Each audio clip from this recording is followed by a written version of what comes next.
Hi, we're the Project Twins. My name is James and this is my brother Michael. We work together. We have kind of a broad artistic practice that kind of spans across different areas from art and design and illustration. Yeah, for us, I think just art and drawing in general was just something we always did. I don't remember like consciously deciding to do something related to art. It was just something we've always done. So it seemed like a natural progression. We'd worked in a couple of design studios, and it wasn't until maybe 2010 when we started working together. And what started as like a traditional design studio kind of quickly became a broader art practice rather than commercial design. Working as graphic designers and stuff, it's something that's kind of a bit more normal in design studios of working in teams. But it's something that we like doing, kind of moving between different projects. So it's kind of when we're our day-to-day studio practice, like we kind of like that sometimes we're working on a small illustration for a magazine on a computer, but then we might be working on a large public art piece as well, and it's moving between different projects is something that kind of always interests us. People kind of talk about like collaboration and when different artists collaborate.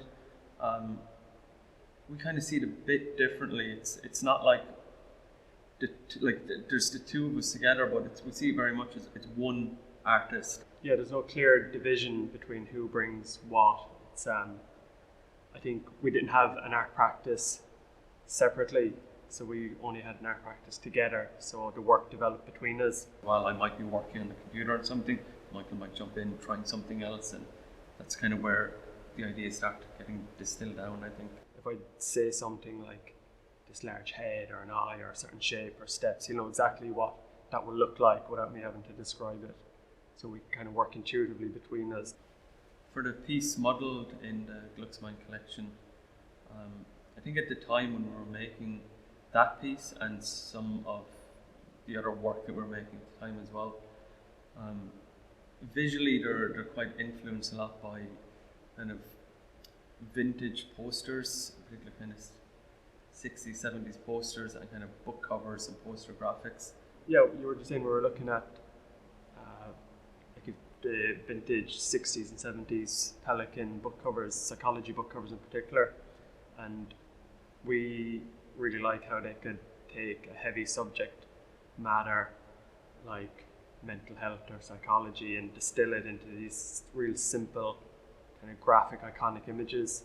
Yeah, even kind of the size of the piece, we want them to feel like kind of that feeling of large poster graphics. We like to make work that is recognizable in terms of like the style or the graphics, like or maybe more the language. The language, like the kind of like, or it's influenced by the language of design and poster graphics, and they're kind of things that people recognize when they see a piece, they want them to be drawn to it and see that this is a kind of a recognizable language that people understand, because people understand design. So it kind of feels like it's saying something, but then it's much more open to interpretation. And we kind of like that then the viewer can maybe see aspects of themselves in the work or kind of read more ideas into it themselves. We don't try and kind of say what that is. We like it to be open.